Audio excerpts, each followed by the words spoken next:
দেখুন, প্রবাসীরা অক্লান্ত পরিশ্রম করে রেমিটেন্স দেশে পাঠিয়ে দেশের অর্থনীতির চাকা সচল রেখেছে।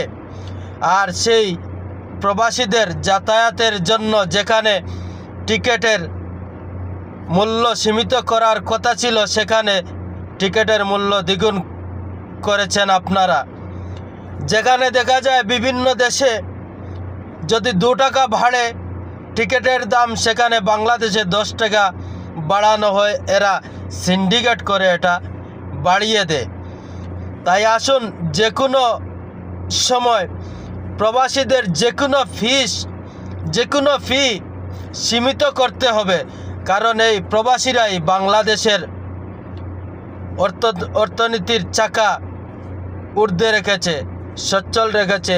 তাই প্রবাসীদের সকল ক্ষেত্রে গুরুত্ব দিতে হবে। এটা সময়ের দাবি, নতুবা আবারও আপনারা বিপদে পড়ার আশঙ্কা রয়েছে। ধন্যবাদ, ভালো থাকবেন। এই প্রবাসীদেরকে কখনো বিগড়াবেন না, বিগড়ানো করার চেষ্টাও করবেন না ভুলেও। ধন্যবাদ।